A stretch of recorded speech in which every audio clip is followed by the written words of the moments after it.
First of all, thank you for having me on the program.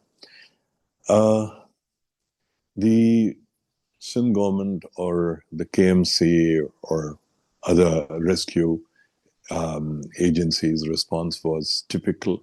What it has been, and something that we never expected anything more. It was very slow. Barely 2 kilometers from Gul Plaza, the headquarters for fire brigade in Karachi is located. So it should not have taken more than 7 minutes for the fire tenders to arrive.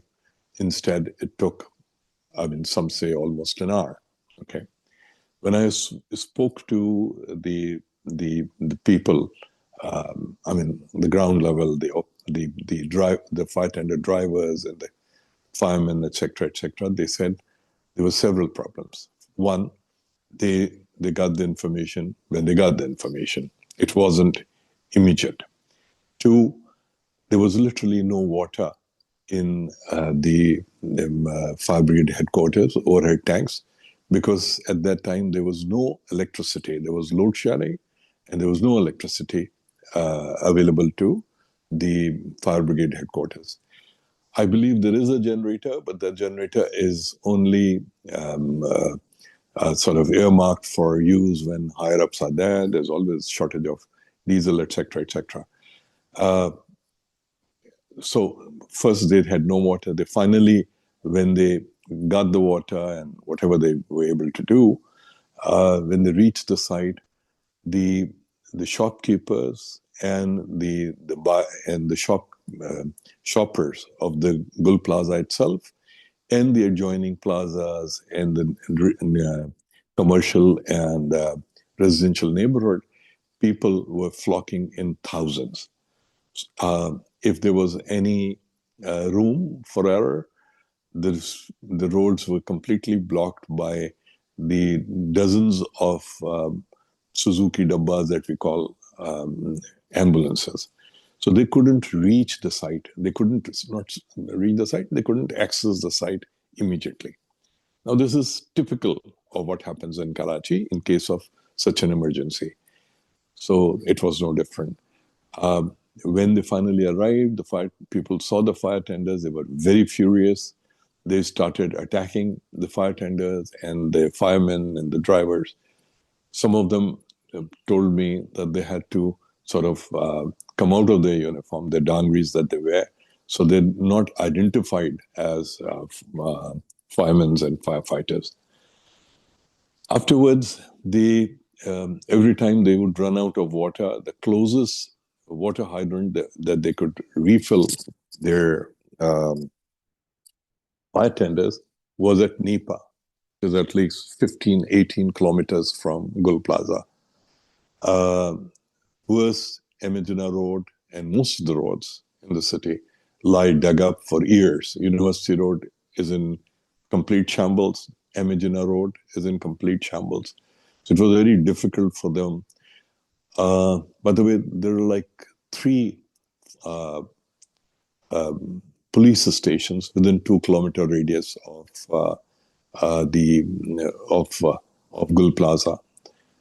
But until very late, there was literally no police, no rangers, or any other law enforcement agency there to guide or control the people. Finally, when if you have like few policemen, or they tend to kind of stay away from the mob because they're always under risk of getting beaten up by the mob. So until finally the police and district administration arrived after many hours, I should say, in full force, there was literally no law and order around Gul Plaza. So this is how they were operating. Also, remember, when you have a fire in a commercial plaza, in Gul Plaza, this is not the first time Gul Plaza had a fire, people tend to switch off their mains. But it doesn't mean that electricity has been disrupted. it can only be disrupted if it is disconnected from the pole-mounted transformer or from the feeder. Okay, the fire tenders came. They only had water, and they started spraying water. It was very, very dangerous, to spray water on live wires. So if they also remember, I mean, there are mixed claims. The shopkeepers claim that more than half, meaning 7 or 8 gates were closed at the time when fire broke out around 10 past 10 at night. But the management committee claims that all the 14 or 16 gates were open. It's your pick. You can take, you can accept whatever you want. The first calamity due to fire is usually not because of people getting burnt alive. It's because in a place like Gul Plaza, which had about 175 shops in the basement, 350 shops on the ground floor, and about 190 shops on each of first, second, third floor. The whole shopping mall was stacked with textiles. It was and packing materials, plastics, all highly flammable, wood, plywood, etc., highly flammable material. So the fire started jumping. Okay, first of all, if we are in January, so it's a very dry month in Karachi. It's not a regular humid, So there was literally everything was dry. So fire started jumping and it spread like a wildfire. Okay, people got trapped. The first victim is always the oxygen in a confined area when there is massive fire. So the fire consumes all the oxygen. Okay, so people kind of start suffocating because of lack of oxygen, carbon monoxide, carbon dioxide, and all the other gases, the hydrocarbons and cottons, etc., produces. And then because everybody had shut down their internal lights and they shut down their switches, there was no light. And so there was mayhem. People who've been working there for ages were not sure which way was the exit. There are estimates of anywhere between 3,000 to 6,000 people present at the time of the calamity. So if you have 1,200 shops, and if you have, say, 4 people per shop, that's 4,800. Add another 1,000, 1,500. So, it can vary from 3,000 to 6,000. Nobody actually know. Okay. So this is the background, what happened. And finally, normally the reinforced concrete, it starts to soften up around 250 degrees Celsius.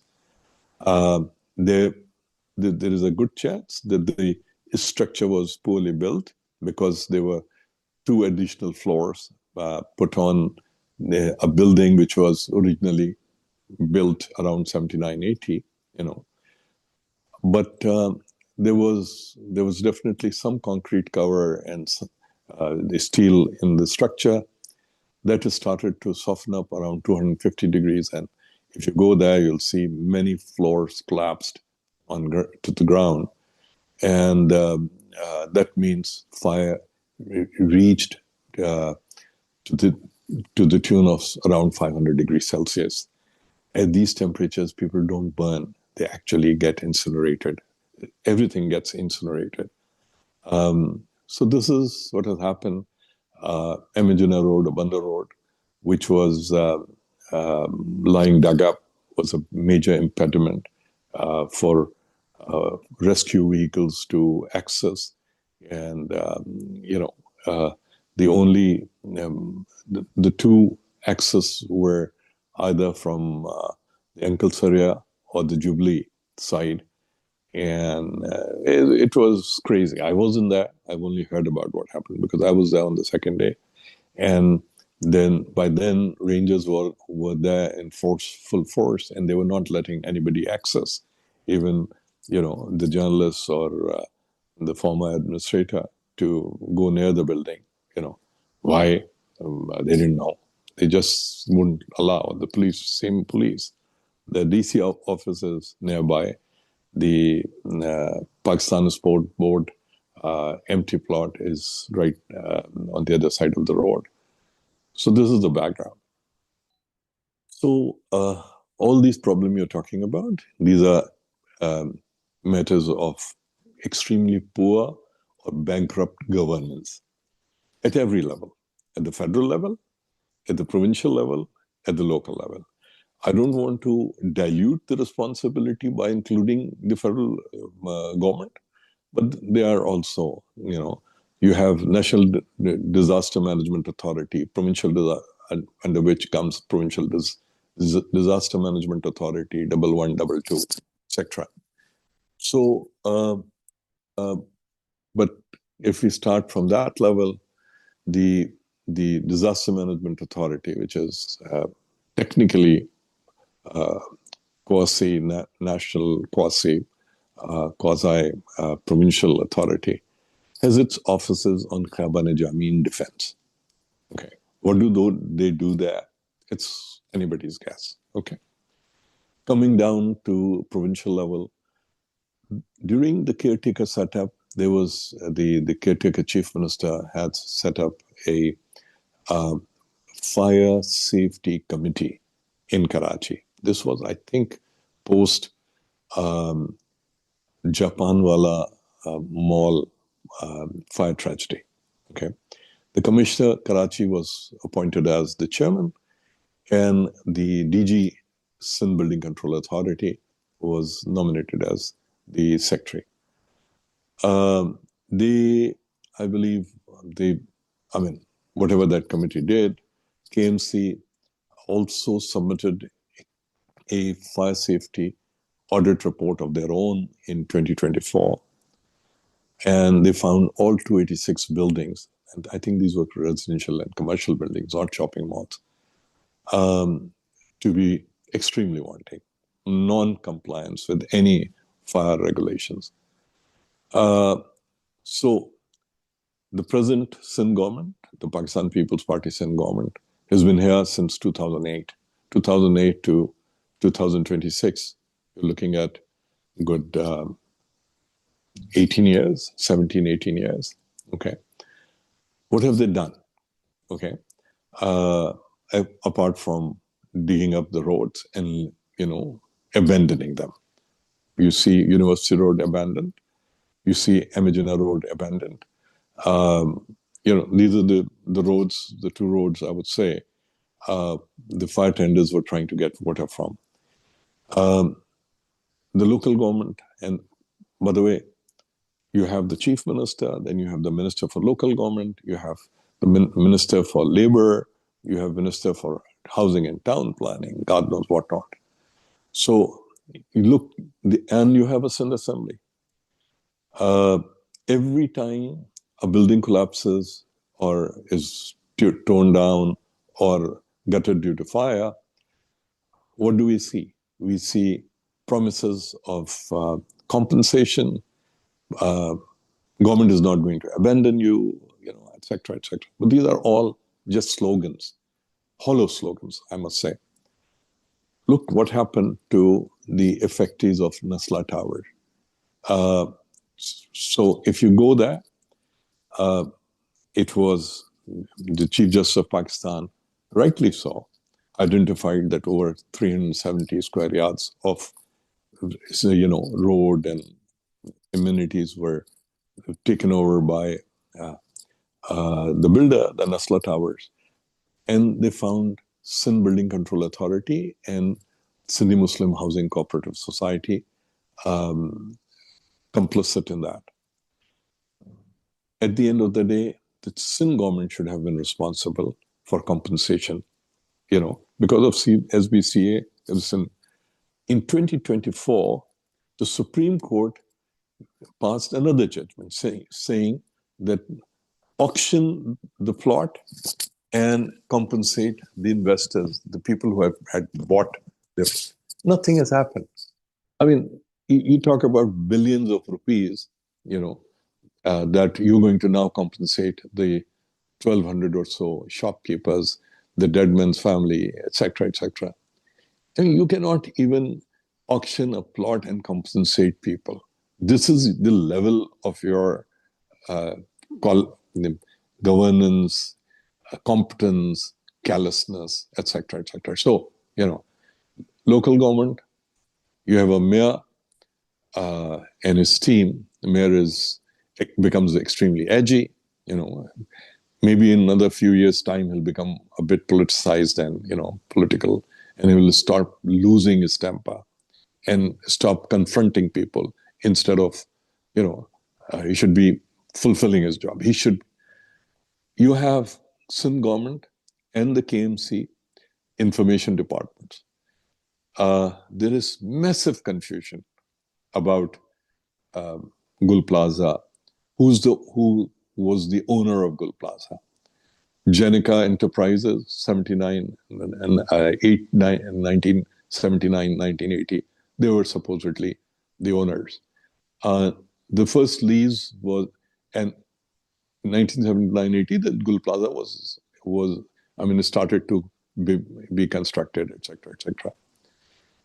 In 1991, formal lease formalities of Gul Plaza, land, the property, were completed.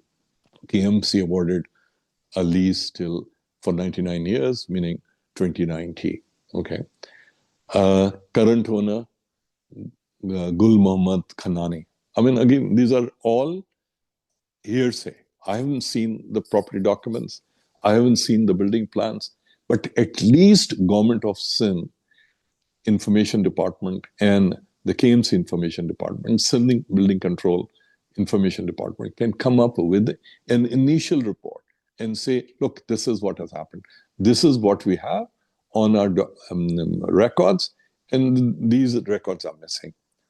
In 1998, the basement parking was a fourth floor, and rooftop parking was allowed. In 2003, all the construction or the illegalities were regularized. How can you regularize, building bylaws violations, today? And that sits on the head of Government of Sindh. Okay, I don't care which Government of Sindh; it's Government of Sindh. So this is how the things that stand today. So it's your pick. You want to blame the Government of Sindh? It's the ruling, bankrupt, morally bankrupt, incompetent, callous ruling elite of this country, which is responsible for as many deaths and billions of rupees of property, okay, that has taken place as Gul Plaza once again. So I believe there are about 28 fire stations in Karachi. For a third world Afro-Asian city like Karachi, the rule of thumb is a fire station per 100,000 people. By that, we should have at least 300 fire stations in Karachi. Okay, fire station is not the end of the world. For each fire station, you are expected to have anywhere between 3 to 4 fire tenders at least, and allied vehicles, mobile generators, as you said, water, foam, and dry powder, fire suppressant powder. There are 11 fire stations in Karachi which actually have their own water tanks, meaning that they can refill their fire tenders with water. Okay. Now, talking about fire, there's something else that is needed. That's fire safety audits of all these buildings. Okay.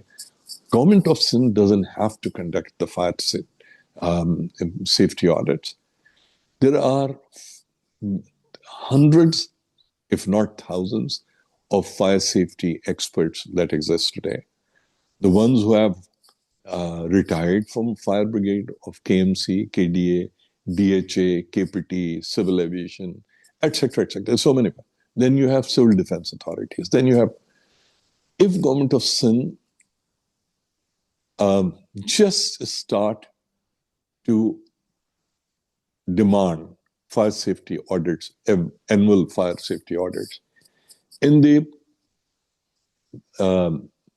nominate 5, 10, 20, 30, 50 companies, which will immediately sprout up, okay, which can have official as well as public nominees, private contractors who can conduct fire safety audit.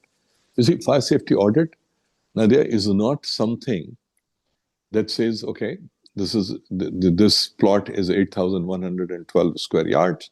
This translates into, say, X number of thousand square feet, ground plus 4 structure.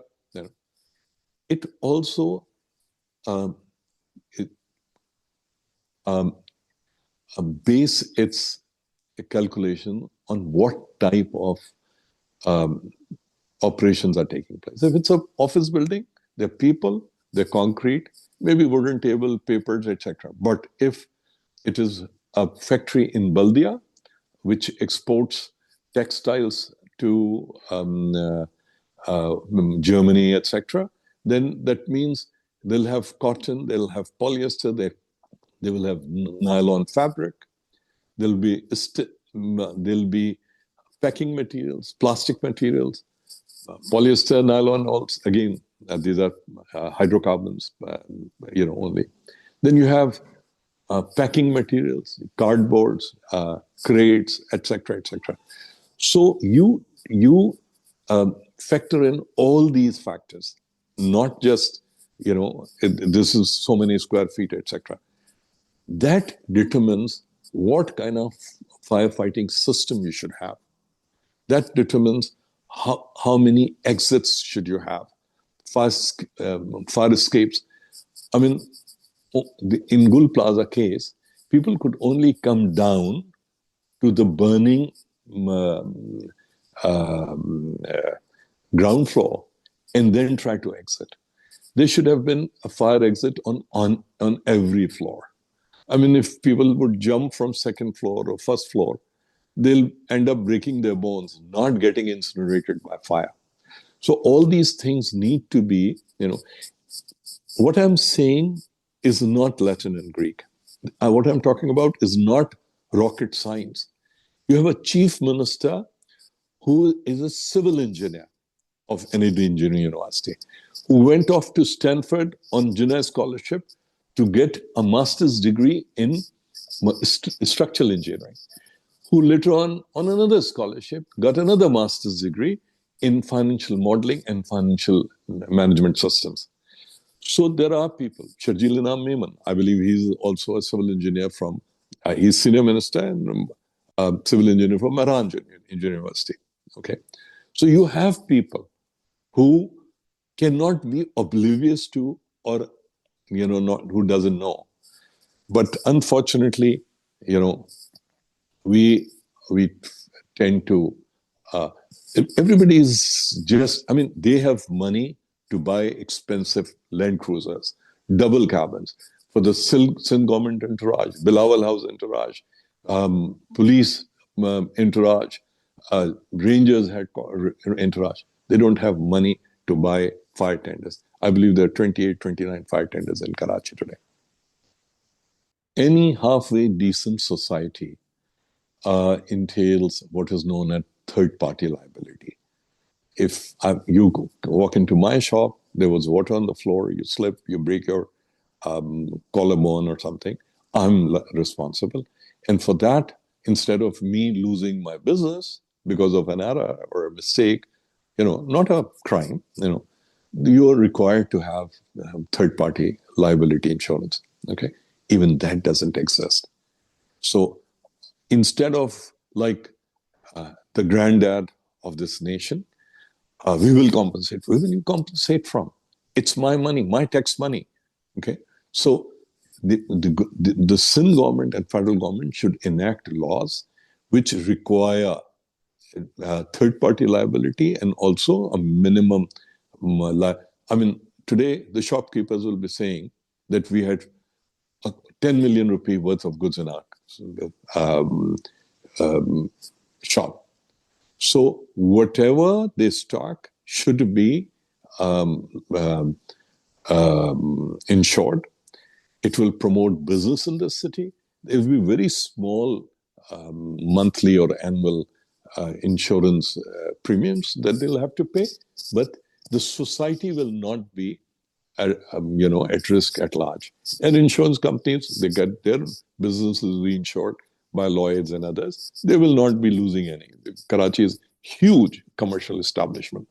If everybody is insured, even if we reconstruct Gul Plaza today, I was for your program, I was calculating how much it's going to cost. About 1.5 to 2 billion rupees.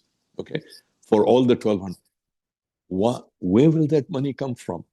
If Gul Muhammad Khanani had bothered to insure his structure, okay, would be paying what? Pennies for that insurance. But today, this society would not have been liable. And these things can only come from government of Sindh and federal government who needs to enact these laws. So that is first and foremost. We don't have to reinvent the wheel. The wheel is already there. It just needs to find a lever to push this wheel. First of all, 18th Amendment has not weakened anything. It, in fact, has empowered the provinces. If the provincial authorities are corrupt, you cannot hold that against 18th Amendment. Number one. Number two, the problem is we have a provincial assembly, we have a national assembly. Provincial rulers will always be inclined to mass as much power unto themselves as possible. But we have a constitution, a 1973 defaced, chopped up constitution, whatever you want to call it. The local government has to be protected in that constitution. And that constitution should define if the 18th Amendment could devolve authority and resources to provincial level, it can also ensure, clear-cut relationship between local governments. And I'm not saying provincial government doesn't have the authority. We are a federation. Provincial government has authority to amend laws. But the basic law should not be changed. I mean, the conflict of interest should not be allowed to be played, the way it plays in Sindh, especially. We live in Karachi and Sindh, so can only talk about that.